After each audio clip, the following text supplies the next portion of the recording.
بسم اللہ الرحمن الرحیم۔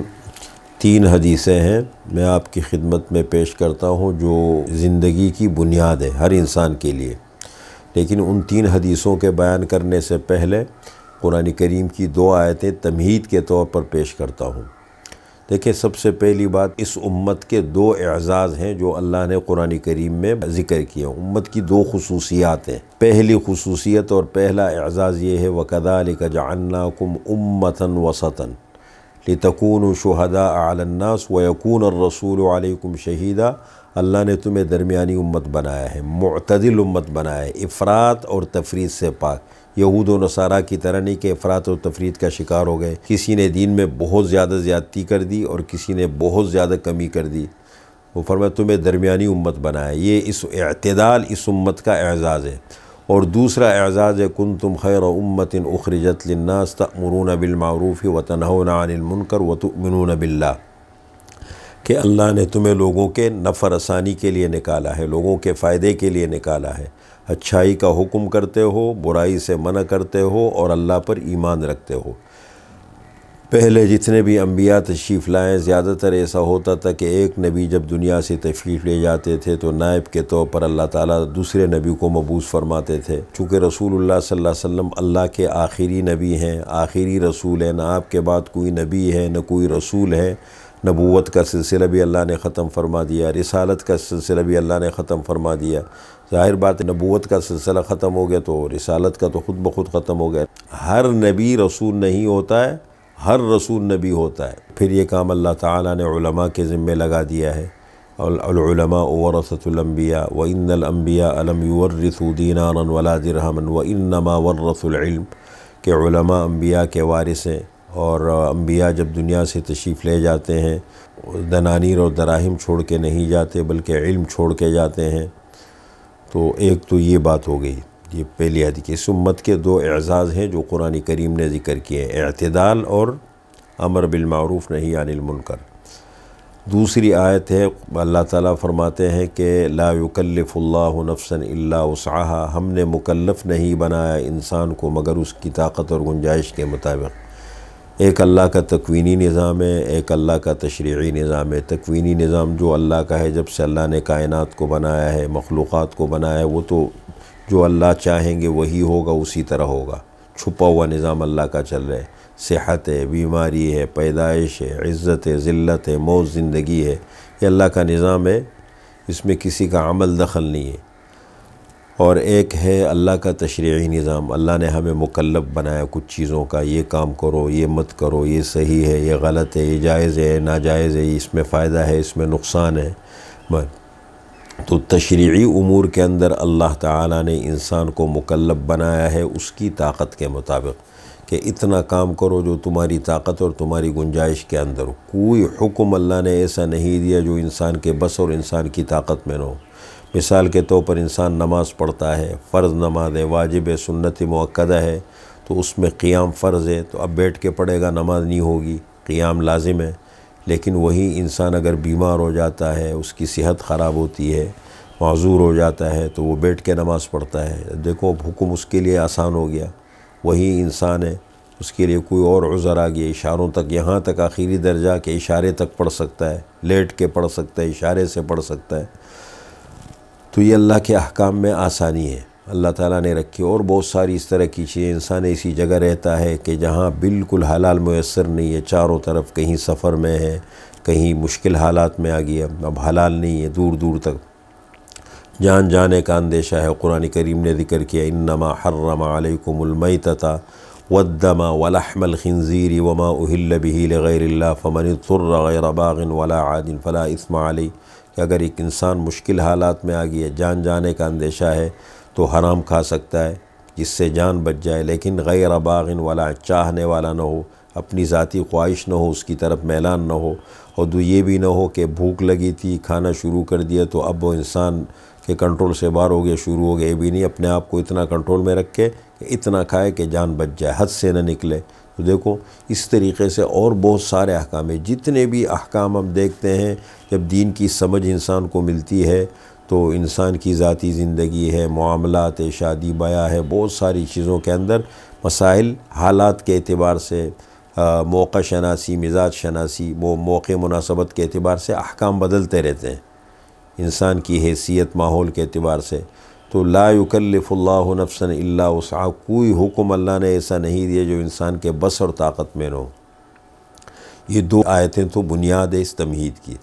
اب یہ 3 حدیثیں میں آپ کی خدمت میں پیش کرتا ہوں۔ حضور صلی اللہ علیہ وسلم فرماتے ہیں، حضرت عمر ابن خطاب رضی اللہ عنہ کی روایت ہے، بڑی مشہور حدیث ہے، انما الاعمال بالنیات وانما لامرئ ما نوى فمن كانت هجرته الى الله ورسوله فهجرته الى الله ورسوله ومن كانت هجرته الى دنیا يصيبها او امرأة يتزوجها فهجرته الى ما هاجر الیہ، کہ اعمال کا دار و مدار نیتوں پر ہے، انسان کو وہی ملے گا جو اس نے نیت کی ہے۔ اگر اس کی ہجرت اللہ اور اللہ کے رسول کے لیے ہے بس اس کی ہجرت اللہ اور اللہ کے رسول کے لیے ہے، اور اگر اس کی ہجرت دنیا کے لیے ہے یا کسی خاتون سے نکاح کرنے کے لیے ہے تو اس کی ہجرت اس کے لیے ہے۔ حضرت عبداللہ ابن مسعود رضی اللہ عنہ فرماتے ہیں کہ مکہ مکرمہ میں ایک خاتون تھی، ام قیس، جب ہجرت فرض ہو گئی تو وہ مسلمان تھی، ہجرت کر کے مدینہ منورہ آ گئی۔ ایک شخص تھے مکہ مکرمہ میں تو ان سے نکاح کرنا چاہتے تھے، لیکن نکاح نہیں ہوا اور ہجرت رکاوٹ آ گئی، وہ ہجرت کر کے آ گئی، وہ مکہ میں رہ گئے۔ انہوں نے ان کو پیغام نکاح بھیجا مدینہ منورہ، تو خاتون نے یہ شرط لگائی کہ اگر آپ ہجرت کر کے آ جاؤ تو ہم نکاح کر لیں گے۔ انہوں نے ہجرت کی، چلے گئے مدینہ منورہ، اور نکاح ہو گیا دونوں کا۔ جب یہ واقعہ صحابہ کے سامنے آیا، مشہور ہو گیا، آپ صلی اللہ علیہ وسلم کے سامنے ذکر ہوا، تو اس موقع پر آپ صلی اللہ علیہ وسلم نے یہ حدیث ارشاد فرمائی، انما الاعمال بالنیات وانما لامرئ ما نوى فمن كانت هجرته الى الله ورسوله فهجرته الى الله ورسوله ومن كانت هجرته الى دنیا يصيبها او امرأة يتزوجها فهجرته الى ما هاجر الیہ۔ اور وہ جو صحابی تھے وہ صحابہ میں مہاجر ام قیس کے نام سے مشہور ہو گئے کہ یہ مہاجر ام قیس ہے۔ تو یہ پہلی حدیث تو یہ ہے کہ اعمال کا دار و مدار نیتوں پر ہے۔ کوئی بھی عمل ہم شروع کر لیں، اپنی نیت کو شروع میں اچھی طریقے سے دیکھیں، چیک کریں، تاکہ بنیاد ہماری اچھی پڑے۔ ایک تو یہ ہے۔ دوسری حدیث ہے حضرت سہل ابن سعد رضی اللہ عنہ سے، رسول اللہ صلی اللہ علیہ وسلم نے فرمایا، ان العبد لیعمل عمل اہل الجنة وانہ من اہل النار ویعمل عمل اہل النار وانہ من اہل الجنة وانما الاعمال بالخواتیم۔ بسا اوقات انسان عمل کرتا ہے جنت والوں کا، بڑا اچھا کام کر رہا ہے، بڑے نیک کام میں لگا ہوا ہے، لیکن انجام کے اعتبار سے وہ اس کو جہنم میں لے جاتا ہے۔ اور ایک آدمی جہنم کے کام کرتا ہے، سارے کام غلط چل رہے، لیکن آخر میں وہ ایسا کام کر جاتے کہ وہ جنت میں چلا جاتا ہے۔ فرمایا اعمال کا دار و مدار خاتمے پر ہے، وَإِنَّمَا الْأَعْمَالُ بِالْخَوَاتِيمِ۔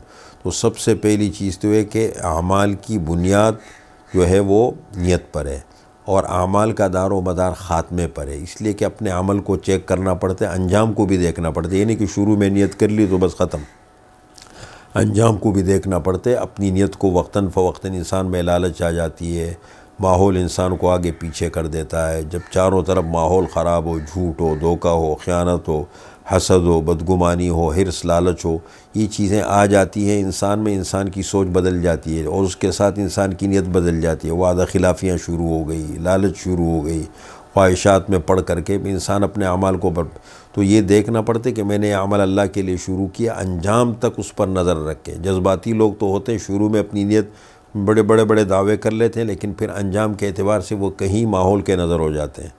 تو اعمال کا دار و مدار خاتمے پر ہے، انجام پر ہے، اس کو بھی دیکھنا پڑتا ہے کہ میں نے جو یہ کام شروع کیا تھا اس کا نتیجہ کیا نکل رہا ہے۔ اور تیسری حدیث ہے حضرت عائشہ رضی اللہ تعالی عنہ سے منقول ہے، رسول اللہ صلی اللہ علیہ وسلم نے فرمایا، سددوا وقاربوا، درست رہو، سیدھے رہو، اعتدال پر رہو۔ کوئی بھی کام شروع کرو تو بہت زیادہ اپنی طاقت سے زیادہ کا وہ مت کرو، جو تم اپنے آپ کو اعتدال میں رکھو، معلومات لے لو کہ اس عمل کو، اس لیے کہ دیکھیں دین کی جو پٹری ہے وہ اتباع سنت ہے، اتباع سنت دین کی پٹری ہے۔ اتباع سنت سے ہٹیں گے، اپنی خواہش سے، اپنے جذبات سے کام کریں گے تو اس سے غلطی بھی ہوگی، اس سے کام بھی خراب ہوگا، انسان تھکے گا بھی اور ثواب بھی ضائع۔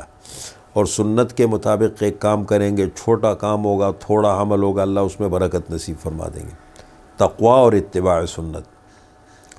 تو فرمایا کہ سددو، درست رہو، سیدھے رہو، اعتدال پہ رہو، وقاربو، اور قریب رہو، اعتدال سے مت ہٹو، زیادہ اپنی طاقت سے زیادہ اڑنے کی کوشش مت کرو، بلکہ اعتدال کے قریب رہو۔ وَاعْلَمُوا، اور جان لو، أَلَّن يُدْخِلَ عَمَلُهُ الْجَنَّةَ، کہ کسی شخص کا عمل اس کو جنت میں داخل نہیں کر سکتا۔ وَأَنَّ أَحَبَّ الْأَعْمَالِ إِلَى اللَّهِ أَدْوَمُهَا وَإِنْ قَلَّ، اور سب سے پسندیدہ بہترین عمل اللہ کے ہاں وہ ہے جو تسلسل کے ساتھ ہو، پابندی کے ساتھ ہو، اگرچہ تھوڑا ہو۔ کسی عمل کو شروع کرنا آسان ہے، اس کو انجام تک پہنچانا بڑا مشکل ہے۔ کوئی بھی کام شروع کرے، تھوڑا تھوڑا کرتے رہے، آہستہ آہستہ کرتے رہے، لیکن مستقل بنیادوں پر ہو، بجائے اس کے کہ انسان جذبات میں آ گیا، ماحول کو دیکھ کے، لوگوں کو دیکھ کے، دوستوں کو دیکھ کے کام شروع کر دیا اور پھر ماحول کی نظر ہو گیا، غائب ہو گئے۔ تو یہ اس سے بہتر ہے، جیسے آج کل ہمارے ہاں راتوں میں بچے کیا کرتے ہیں، رات بھر جاگتے رہتے، لوگ جاگ رہے ہوتے، فجر میں غائب ہو جاتے۔ دیکھو، اصل دین کے اندر فرائض ہے، رات کو جلدی سونا یہ زندگی کی بنیاد ہے۔ اگر ہم اپنی زندگی کے سسٹم کو بہتر کرنا چاہتے ہیں تو اس میں نمبر 1 کردار ہے رات کو جلدی سونے کا۔ رات کی مجلسیں، چاہے وہ دینی کیوں نہ ہو، بہت زیادہ رات کی لمبی لمبی مجلسیں ہیں، ٹھیک ہے، ایک آدمی مقصد کے درجے میں تیاری کرتا ہے، اپنا مطالعہ کرتا ہے، اپنے وہ تو سمجھ میں آتا ہے، لیکن ایک یہ ہے کہ بغیر ضروری رات کو دیر تک جاگ رہا ہے، خاص طور پر فضول قسم کی مجلسیں ہیں، ادھر ادھر کی مجلسیں ہیں، تو یہ رات کو دیر تک جاگنا یہ خرابیوں کی جڑ ہے، بنیاد ہے۔ رات کو جلدی سونا، صبح جلدی جاگ کے وہی کام صبح کر لے، اس میں برکت بھی ہوتی ہے۔ اللہم بارک لامتی فی بکورہا، آپ صلی اللہ علیہ وسلم نے فرمایا اللہ میری امت کے صبح کے وقت میں برکت نصیب فرما دے، بڑا برکت کا ٹائم ہوتا ہے، وہ ذرا بہتر ہے بجائے اس کے کہ انسان رات کو دیر تک جاگے، صبح فجر کی نماز میں بھی غائب رہے۔ یہ بھی اللہ کی دین نعمت ہے۔ تو فرمایا کہ سب سے بہترین عمل اللہ کے ہاں وہ ہے جو تھوڑا ہو لیکن تسلسل کے ساتھ ہو۔ تو یہ 3 حدیثیں زندگی کی بنیاد ہے۔ اعمال کا دار و مدار نیتوں پر ہے۔ کوئی بھی کام شروع کرے اپنی نیت شروع میں ٹھیک کر لے، مخلوق کو اپنے سامنے سے ہٹا کے اور اپنے اللہ کے سامنے بیٹھ کر کے معاملہ، اس لیے کہ نیت اندر کی چیز ہے، اس کا دل سے تعلق ہے، اللہ بندے کا معاملہ ہے، نیت اپنی ٹھیک کر لے۔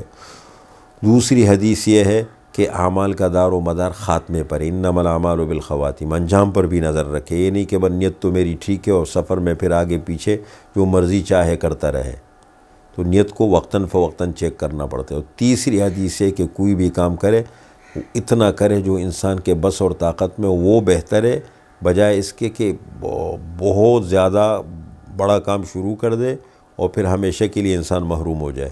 تھوڑا تھوڑا کام کرتا رہے، تسلسل کے ساتھ ہو۔